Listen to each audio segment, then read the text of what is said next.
అందరికీ వందనాలండి. దేవుడు ప్రేమస్వరూపి. ప్రేమే దేవుడు. ప్రేమ కంటూ ఒక రూపం ఉంటే ఆ రూపమే దేవుడు, యేసయ్య. అంటే ఒకవేళ మీరు ఎవరికైనా ఐ లవ్ యూ అని చెప్తే దాన్ని తెలుగులో బైబిల్ కనుగొనించి చెప్పాలంటే నేను, యేసయ్య, నువ్వు. నేను, దేవుడు, నువ్వు. అంటే ఐ లవ్ యూ అంటే ప్రేమ అంటే దేవుడు కాబట్టి ఒకవేళ నువ్వు లవ్ని ఎక్స్ప్రెస్ చేస్తే దాన్ని నేను, దేవుడు, నువ్వు. ఐ లవ్ యూ, నేను నిన్ను ప్రేమిస్తున్నాను. ప్రేమ అంటే దేవుడు కాబట్టి ఐ లవ్ యూ అంటే నేను, దేవుడు, నువ్వు. నువ్వు చెప్పే ఐ లవ్ యూలో దేవుడు ఉంటున్నాడా?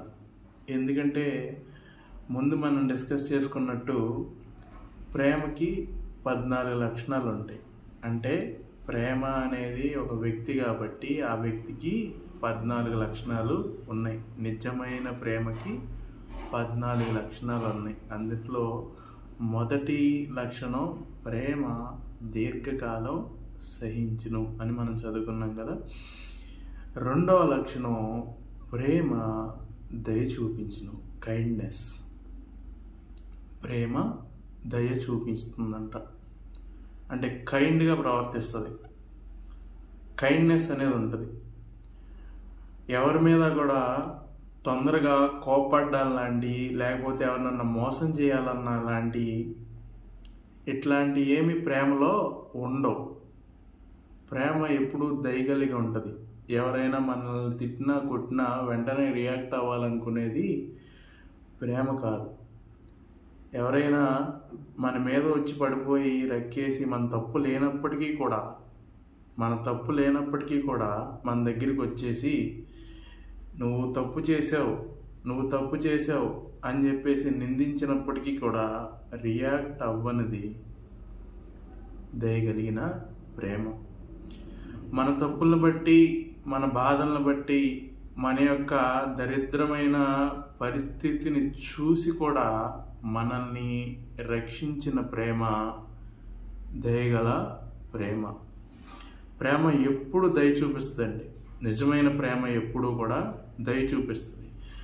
మన ఫ్రెండ్షిప్లో అయి ఉండొచ్చు, లేదా మన రిలేషన్షిప్లో అయి ఉండొచ్చు. అది ఏ విధమైన రిలేషన్షిప్ అయినా కూడా, ఐదర్ అమ్మాయికి అబ్బాయికి, ఐదర్ ఒక ఫ్రెండ్కి ఇంకో ఫ్రెండ్కి, ఐదర్ తల్లికి కుమారుడికి, లేకపోతే తండ్రికి కుమారుడికి, లేకపోతే భార్య భర్తలు ఇద్దరికీ కూడా రిలేషన్షిప్ అన్న తర్వాత చాలా జరుగుతూ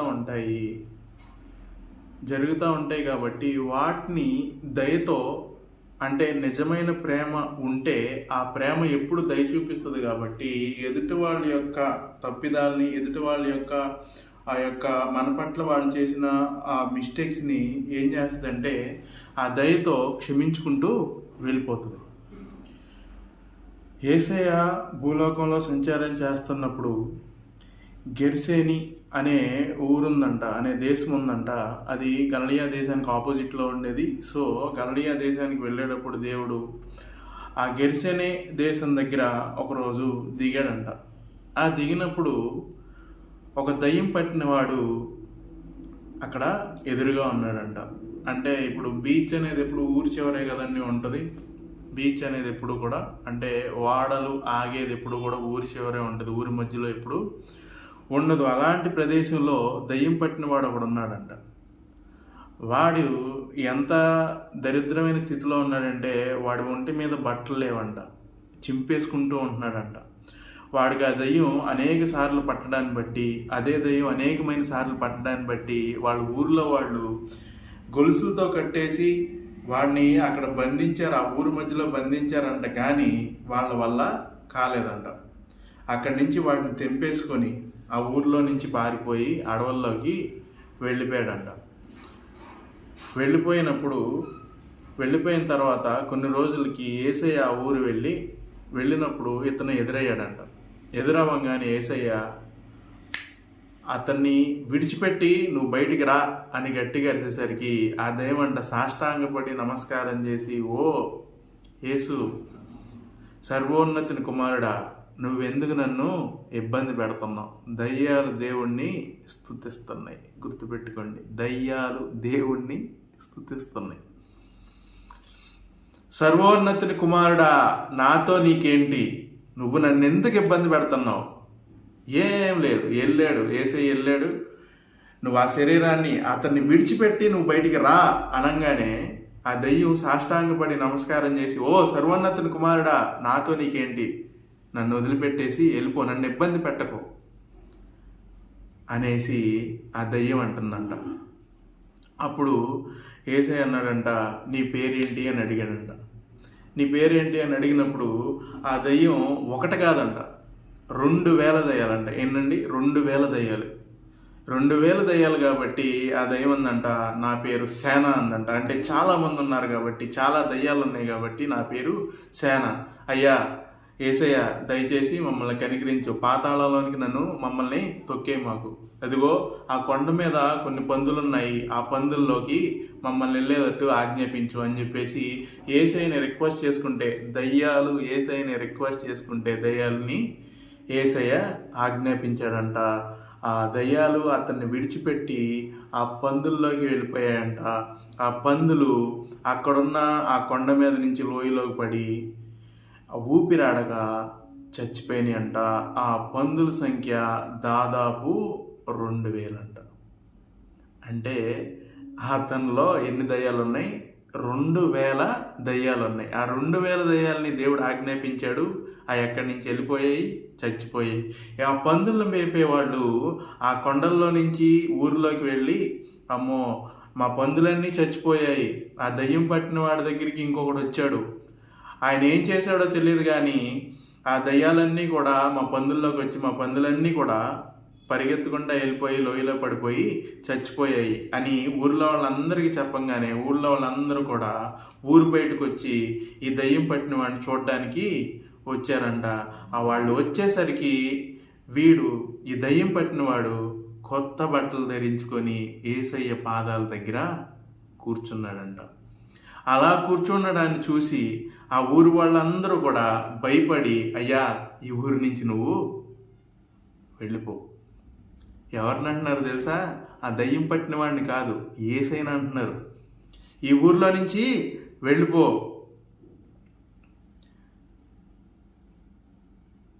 అనగానే యేసయ్య రిటర్న్ జర్నీ స్టార్ట్ చేశారంట. రిటర్న్ అయ్యే ముందు ఈ దయ్యం పట్టినవాడు యేసయ్య దగ్గరికి వెళ్ళి, అయ్యా నన్ను కూడా మీతో తీసుకెళ్ళిపోండి అంటే, వద్దు, నువ్వు నీ సొంత ఇంటికి వెళ్ళి ప్రభువు నీ జీవితంలో చేసిన కార్యాన్ని వాళ్ళతో పంచుకో అని చెప్తే అతను అక్కడి నుంచి వాళ్ళ ఇంటికి వెళ్ళి దేవుని యొక్క సువార్తను ప్రకటించడం మొదలుపెట్టాడు. అంతే, తన సాక్ష్యాన్ని అక్కడ చెప్పడం మొదలుపెట్టాడు. ఇది దేవుడు దయ చూపించే విధానం. ఇది దేవుడు దయ చూపించే విధానం. ఈరోజు మనం కూడా కొన్ని వేల దయ్యాలు బట్టి కొట్టుకుంటున్నామండి. కొన్ని వేల దయ్యాలు బట్టి కొట్టుకుంటున్నాం. దేవుని వాక్యం, ఎందుకంటే ఆదియందు వాక్యం ఉండను, వాక్యం దేవుని యొద్ద ఉండను, ఆ వాక్యమే దేవుడై ఉండను, ఆ వాక్యమే శరీరధారే కృపా సత్య సంపూర్ణునిగా మన మధ్య తిరుగుచుండును అని చెప్పేసి వాక్యం ఉంది కదా. వాక్యం అంటే దేవుడే కదా. అనేకమైన దయ్యాలు పట్టిన నువ్వు నా దగ్గరికి దేవుడు ఈరోజు వచ్చి స్వస్థపరచాలని ఆశపడుతున్నాడు. మనలో ఉన్న దయ్యాల్ని తన దయ చేత, తన ప్రేమ చేత తీసేయాలని చెప్పేసి, తన దయా కనికరాల చేత తీసేయాలని చెప్పేసి ఆశపడుతున్నాడు. ఒక ఊరు మొత్తం కంట్రోల్ చేయలేని ఒకడిని, సంఖ్యలతో బంధించబడిన ఒకడిని, ఒంటి మీద నూలు పోగు లేని ఒకడిని దేవుడు ఎన్నుకున్నాడు. ఆ ఒక్కడి కోసం సముద్రం మీద ప్రయాణం చేసి ఆ దేశానికి వెళ్ళాడు. తాను అనుభవిస్తున్న బాధల నుంచి ఇంకొక చోటని ఏం రాసిందంటే, తను రాళ్లతో తనను తానే బాధించుకునేవాడంట, కొట్టుకునేవాడంట. ఆ దయ్యాలు అలా హింసించే అతన్ని. చచ్చిపోవడం లేదు, తనకి చావు రావడం లేదు, కానీ బాధలు మాత్రం బీభత్సంగా అనిపిస్తున్నాడు. ఈరోజు నువ్వు నేను చాలామంది కూడా ఈ పరిస్థితుల్లోనే ఉంటున్నాం. చాలామంది కూడా ఈ యొక్క లోక సంబంధమైన బాధల చేత, లోక సంబంధమైన ఈ యొక్క శ్రమల చేత బాధింపబడుతూ, శ్రమించబడుతూ, త్రొక్కివేయబడుచు నానా విధాలైన బాధల చేత చాలా ఇబ్బందులు పడుతున్నామండి. చాలా ఇబ్బందులు పడుతున్నాం. కొంతమంది తాగుడుకు బానిసలుగా ఉంటారు. కొంతమందికి ఈ యొక్క అశ్లీల చిత్రాలను చూడడానికి బానిసలుగా ఉంటారు. కొంతమంది వీటన్నిటికీ కూడా బానిసలుగా ఉంటారు. కొంతమందికి సిగరెట్ బానిసగా ఉంటుంది. కొంతమందికి అబద్ధాలు చెప్పడం ఒక అలవాటు. ఇవన్నీ కూడా విడిచిపెట్టేయాలి, నేను కూడా నీట్గా బ్రతకాలి, వీటన్నిటిని బట్టి నేను బాధలు అనిపిస్తున్నానని మనకు తెలిసి కూడా వాటిని మనము విడిచిపెట్టుకోలేము. మన వల్ల కాని పని. మనం వాటిలో నుంచి బయటికి రాలేము. ఆ దయ్యాల చేత బాధింపబడుతున్న వ్యక్తి కూడా అనేకమైన సార్లు అనుకోవచ్చు, నేను కూడా ఊర్లోనే ఉంటాను. అక్కడ రాసున్న పదం ఏంటంటే, ఆ దయ్యము అనేక సార్లు అతన్ని పట్టడాన్ని బట్టి, అంటే కొన్ని రోజులు తను మానేయాలనుకుంటున్నాడు. ఈ యొక్క చెడ్డ అలవాట్లు, ఈ యొక్క చెడ్డ పనులు, ఇవన్నీ కూడా చాలామంది ఉన్న ఎడిక్షన్స్ ఏంటంటే పోర్నోగ్రఫీ, ఈ అశ్లీల చిత్రాలు. అంటే యవనస్తులుగా, ముఖ్యంగా యవనస్తుల్లో ఉన్న ఇబ్బంది ఏంటంటే ఆ అశ్లీల చిత్రాలు చూడడం మానేయాలి అని చాలామంది అనుకుంటారు. దాని మూలంగా నా హెల్త్ పాడైపోతుంది, దాని మూలంగా నా ఆత్మీయ జీవితం నాశనం అయిపోతుంది, దీని మూలంగా నేను ఏ స్త్రీని కూడా కరెక్ట్గా చూడలేకపోతున్నాను. ఇట్లాంటి బాధలు చాలామంది యవనస్తులకు ఉంటాయి. గుర్తుపెట్టుకో, నీ వల్ల అది కాదు. నీకు నువ్వుగా దాంట్లో నుంచి బయటికి రాలేవు. అతను, ఆ దయ్యాలు పట్టినవాడు అతనుగా కూడా ఎప్పుడు బయటికి రాలేకపోయాడు. తాను కూడా అనేక సార్లు అనుకుని ఉండొచ్చు, నేను దీంట్లో నుంచి బయటకు వచ్చేయాలి అని. అందుకని అక్కడ రాసిన పదం ఏంటంటే, అనేక సార్లు ఆ దయ్యం పట్టిందంట. మనం కూడా చాలాసార్లు నిర్ణయం తీసేసుకుంటాం, ఇక్కడి నుంచి నేను ఈ రోజు నుంచి ఇదే లాస్ట్ వీడియో, లేదా ఇదే లాస్ట్ సిగరెట్, ఇదే లాస్ట్ బాటిల్ ఆఫ్ మందు, ఇట్లా అనుకొని చాలాసార్లు మనం ఇదే లాస్ట్ అని చెప్పేసి చాలాసార్లు అనుకుని ఉండొచ్చు. మేబీ అతను కూడా అలాగే అనుకుని ఉండొచ్చు, కానీ అతని వల్ల కాలేదు. చాలాసార్లు ఆ దెయ్యం పట్టింది. మనం కూడా చాలాసార్లు అనుకొని ఒక 2 రోజులు, లేకపోతే ఒక రోజు, లేకపోతే మహా అయితే ఒక 3 రోజుల తర్వాత మళ్ళీ దాన్ని స్టార్ట్ చేస్తున్నాం. మనలో నుంచి మనం అనుకునే మాట ఏంటంటే, ఒకవేళ మనం ఎవరికైనా చెప్తే, ఎరా ఏంట్రా మానేస్తానన్నావు కదా అని ఎవడన్నా అడిగితే, నా వల్ల కావట్లేదురా. ఎస్, నిజం, నీ వల్ల కాదు, మన వల్ల అయ్యే పని కాదు. అందుకే దేవుడు వచ్చాడు, అతని దగ్గరికి వచ్చాడు, పిలిచాడు, వదిలిపెట్టమన్నాడు, వెళ్ళిపోయింది. ఈరోజు నీకో శుభవార్త. దేవుడు నీ దగ్గరికి కూడా వచ్చాడు. నువ్వు చేయాల్సిన పని ఏంటంటే, అయ్యా నేను ఫలానా పాపం చేశాను, దయచేసి దాంట్లో నుంచి నాకు విడుదల కలిగి చేయి. చిన్న ప్రార్థన. నేను పాపం చేశాను, దాంట్లో నుంచి నాకు విడుదల కలిగి చేయి అని ఒక్క ప్రార్థన చేస్తే చాలండి. నేను దీంట్లో నుంచి నేను విడిపించుకోలేకపోతున్నాను, ఇది నా వల్ల కావట్లేదు, దీంట్లో నుంచి నేను బయట పడలేకపోతున్నాను అని చెప్పేసి ఒక చిన్న ప్రార్థన, దేవుడా నాకు సహాయం చేయి అని ఒక చిన్న ప్రార్థన చేస్తే దేవుడు నీకు సహాయం చేస్తాడు. దాంట్లో నుంచి దాన్ని తిరిగి కూడా మళ్ళీ నువ్వు చూడు. అలా దయ్యాలు వదిలిపోయిన తర్వాత వాళ్ళందరూ వచ్చారు కదండి. వాళ్ళందరూ వచ్చిన తర్వాత వాళ్ళు ఏం చేస్తున్నారు, చూసి భయపడుతున్నారు. అమ్మో, వీడేంటి కొత్త బట్టలు కట్టుకున్నాడు. ఈ లోకంలో నాకు అర్థం కాని విషయం ఏంటంటే, ఈరోజు ఈ బైబిల్ పట్టుకొని నానా మాటలు అంటున్నారు. ఇది నిజమైన బైబిల్ కాదు, ఇది నిజమైన దేవుడు కాదు, ఇందులో అన్ని బూతులే ఉన్నాయి, అన్నీ నాసిరకమైనవే ఉన్నాయి, దీన్ని పాటిస్తే మనం అసలు ఎందుకు పనికి రాకుండా పోతాం. ఇట్లాంటి మాటలన్నీ మాట్లాడుతున్నారండి. నాకు ఒక విషయం అర్థం కావట్లేదు. బైబిల్ని చదివి కాకుండా వేరే ఏదైనా గ్రంథాన్ని చదివి ఎవరైనా వాళ్ళ జీవితాన్ని మార్చుకున్నారా? లేరు, ఎవ్వరూ లేరు. వేరే గ్రంథాలను చదివి వాళ్ళ జీవితాన్ని పూర్తిగా ఎవడు మంచిగా మార్చుకోలేకపోయారండి. బైబిల్లో తప్పులు ఎతకాలి అని నీట్గా చదివిన ఒక ఆయన ఫస్ట్ ఆదికాండం మొదలుపెట్టి ప్రకటన గ్రంథం అయ్యేసరికి ఆయనే మరిపోయాడండి. ఆయన పేరే ఆర్ఆర్కే మూర్తి గారు అంటారు. రేడియోలో సువార్త చెప్పేవాళ్ళు ఆయన.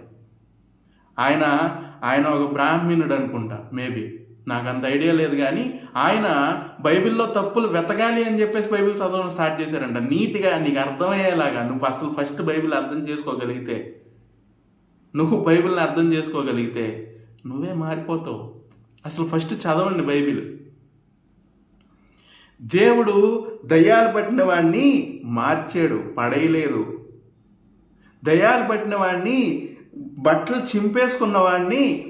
చింపేసుకొని అసలు ఊరు మొత్తానికి ఒక రౌడీలాగా ఉన్నవాడిని ఒక మంచి వ్యక్తిగా మార్చాడు, ఒక సాక్షిగా మార్చాడు. నువ్వు వెళ్ళి సాక్ష్యం చెప్పమన్నాడు. అతను వెళ్ళి ఊరందరికీ కూడా సాక్ష్యం చెప్తున్నాడు. కానీ ఈ ఊళ్ళో వాళ్ళందరూ వచ్చి దేవుడిని చూసి నువ్వు మాకు అక్కర్లేదు అంటున్నారు, నువ్వు వెళ్ళిపో అంటున్నారు. వెళ్ళిపో. ఇక్కడ వాళ్ళు, ఈ మనిషి మారిపోయాడే. దయ్యాలు పట్టిన వాడు మొన్నటి వరకు అసలు ఒంటి మీద డ్రెస్ వేయించుకోలేదు. అసలు ఎవరం కూడా వాడిని కంట్రోల్ చేయలేకపోయాం. చైన్లతో కట్టాము, అయినా కానీ వాడు తెంపేసుకొని పారిపోయాడు. అంటే ఎన్నో రిస్ట్రిక్షన్స్ పెట్టాము, అలా చేయకూడదు ఇలా చేయకూడదు అని చెప్పాము, కానీ వాడు వినలేదు. వాటన్నిటినీ కూడా తెంపేసుకొని వాడు వెళ్ళిపోయాడు. ఇప్పుడు ఎలా మారాడు అని ఒక్క నిమిషం కూడా ఆలోచించకుండా ఆ పందులు చచ్చిపోయినాయి. మనిషి మారిపోయాడు, మనిషిగా మారాడు, మనిషి మంచిగా ఉన్నాడు అన్న విషయాన్ని వాళ్ళు గ్రహించకుండా ఆ పందులు చచ్చిపోయినాయి.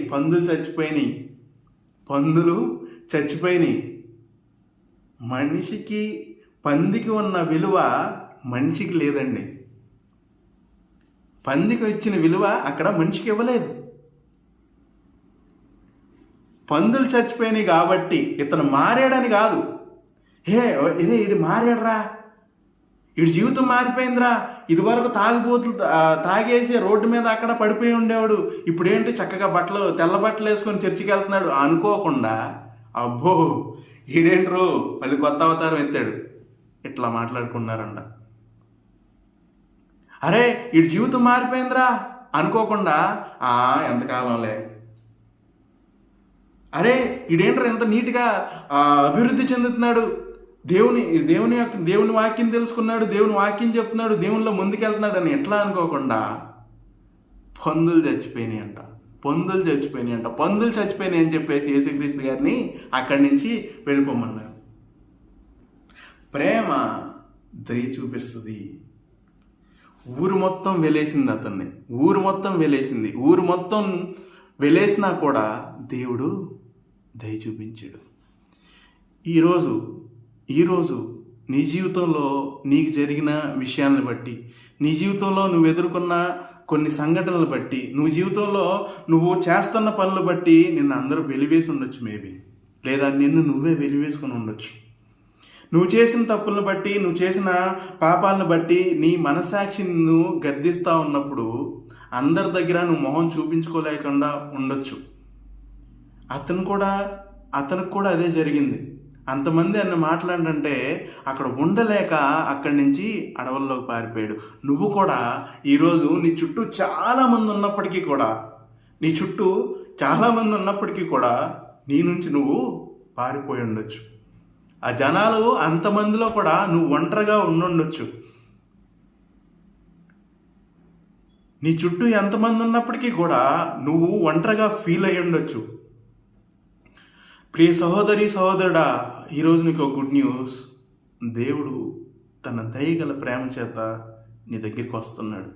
నీలో ఉన్న దయ్యాల్ని, నీలో ఉన్న అపవిత్రాత్మల్ని, నీకు దేవుడికి అడ్డంగా ఉన్న ఆ దయ్యాల్ని దేవుడు ఈరోజు వెళ్ళగొట్టడానికి సిద్ధంగా ఉన్నాడు. ఎవరేమైనా అనుకోని నిన్ను ఒక సాక్షిగా దేవుడు మార్చాలనుకుంటున్నాడు. Just because of his love. కేవలం ఆయన ప్రేమ చేత నిన్ను ఆయన దగ్గరికి చేర్చుకోవాలనుకుంటున్నాడు. ఆయన శిష్యుడిగా మార్చుకోవాలనుకుంటున్నాడు. ఆయన సేవకుడిగా నిన్ను వాడుకోవాలనుకుంటున్నాడు. ఒక చిన్న ప్రార్థన. అయ్యా, ఈ ఊబిలో నుంచి నేను బయటికి రాలేకపోతున్నాను, దయచేసి నన్ను దీంట్లో నుంచి బయటికి తీసుకురా. నా శక్తి వల్ల కాదయ్యా, నా ప్రయత్నం వల్ల నేనేమీ చేయలేనయ్యా, నువ్వు మాత్రమే దీంట్లో నుంచి నన్ను బయటికి తీసుకురాగలవయ్యా అని ఒక్క చిన్న ప్రార్థన దేవుడి దగ్గర నువ్వు మోకరించి చేస్తే, నా ప్రియ సహోదరులారా, దేవుడు మనకి విడుదల కలిగజేస్తాడు. దేవుడు అతని మీద కనికరపడ్డాడంట. కనికరం పడి నువ్వు వెళ్ళి మీ ఇంటికి వెళ్ళి ప్రభువు నీ జీవితంలో చేసిన కార్యాల్ని చెప్పు అన్నాడంట. ఈరోజు నీకు విడుదల రాబోతుంది. దేవుని యొక్క సన్నిధిలో, దేవుని ముందు నువ్వు మోకరించి చిన్న ప్రార్థన, అయ్యా నాకు ఈ విషయం మీద విజయాన్ని దయచే, నాలో ఉన్న దయ్యాన్ని తీసే నువ్వు దేవుడిని అడగగలిగితే దేవుడు నీకు విజయాన్ని ఇవ్వడానికి రెడీగా ఉన్నాడు. మొత్తం అందరూ వెళ్ళేసి ఉండొచ్చు, నిన్ను నువ్వే వెలివేసుకుని ఉండొచ్చు, మేబీ కానీ దేవుడు నిన్ను వెలివేయడండి. దేవుడు మనల్ని వెలివేయడండి. దేవుడు తన హక్కును చేర్చుకునే దేవుడు అండి. ఎందుకంటే దేవుడు దయగలిగిన వాడు. దేవుడు మన పట్ల దయగలిగిన వాడు. హీఈస్ ఏ కైండ్ హార్టెడ్ పర్సన్. దేవుడు దయాహృదయం కలిగిన వాడు. ఎందుకంటే దేవుడు ప్రేమ స్వరూపి.